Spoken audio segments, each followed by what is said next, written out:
337 पर वो all out हुए, इंडिया 296 पर गई। पहली बार हिस्ट्री में इंडिया एक बायलैटरल सीरीज हारती है 1988 से। पहली बार इंडिया इंदौर में हारती है 7 मैच जीतने के बाद। बैटिंग फर्स्ट में यहाँ 8 में से 6 मैच जीते गए थे। बहुत सारे हार है, लेकिन सवाल ये है कि इंडिया की हार का जिम्मेदार कौन? ये बहुत बड़ा सवाल है भाई साहब। मतलब विराट कोहली 37 साल में शतक मार रहे हैं, हर्षित राणा मार रहे हैं, सब कुछ है, लेकिन फिर भी इंडिया हार रही। न्यूजीलैंड जीती है और 5 कसूरवार इंडिया और वहां मिला के। पहला डेरिल मिचेल, भाई साहब मिचेल तूफान आंधी है। पहले मैच में 84, दूसरे में 131, तीसरे में 137। कोई खिलाड़ी अगर इस लेवल में परफॉर्मेंस करेगा कि ऑलमोस्ट तीनों मैच में शतक है, 137, 131 और 84, आप क्या कर लोगे उसका? इंडिविजुअल परफॉर्मेंस पे फाड़ दिए भाई, फाड़ दिए। इंडिया के सामने आखिरी 7 मैच अगर आप देखोगे, ओडीआई वर्ल्ड कप में 130, फिर उसके बाद सेमीफाइनल में 134, फिर 63, 84, 131, 137। अनमैचेबल 3 मैच की सीरीज में सबसे ज्यादा रन बनाने वाले खिलाड़ियों में से इनका नाम भी आता है।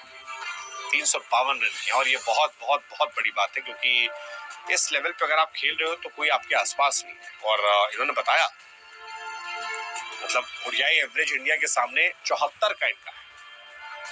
ये बहुत बड़ा एवरेज है। आई थिंक ये पहला बहुत बड़ा रीजन है जो मिचेल का रहा, और इसी वजह से आई थिंक मिचेल की सबने तारीफ भी की, विराट कोहली ने तारीफ की, सबने तारीफ की। दूसरा फैक्टर आई थिंक इंडिया का टॉप ऑर्डर, रोहित शर्मा का फ्लॉप होना।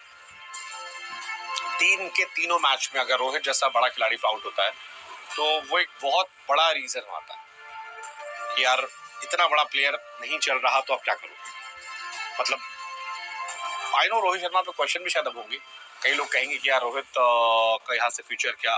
मैं हालांकि अभी बिलीव करता हूँ कि आप इतने मैचेस से अच्छा करते आ रहे, 3 मैच में जज मत करना, वनडे फॉर्मेट उनको सूट करता है।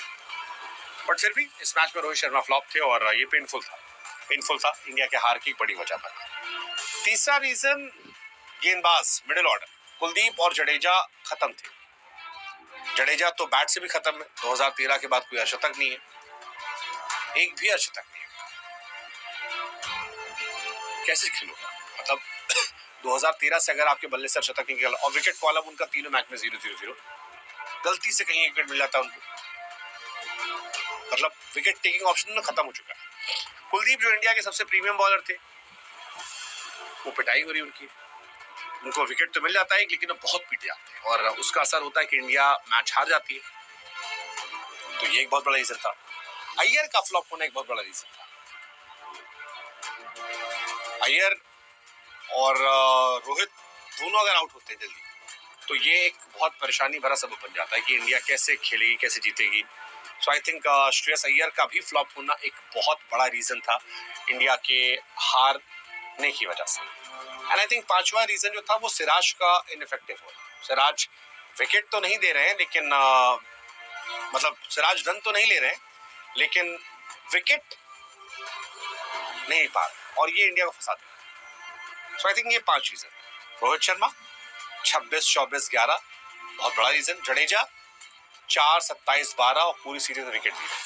अय्यर 49-8-3।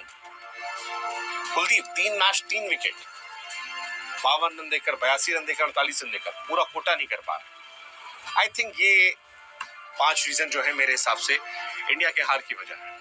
इंडिया के हार के 5 यही विलन है, और उसमें आप मिचेल की तारीफ जोड़ लीजिए। विराट ने सब बचाई है सीरीज से, वरना और बुरा हाल होता। बाकी आप बताओ, आपको क्या लगता है इंडिया के इतने हाल बदहाल क्यों हुए हैं?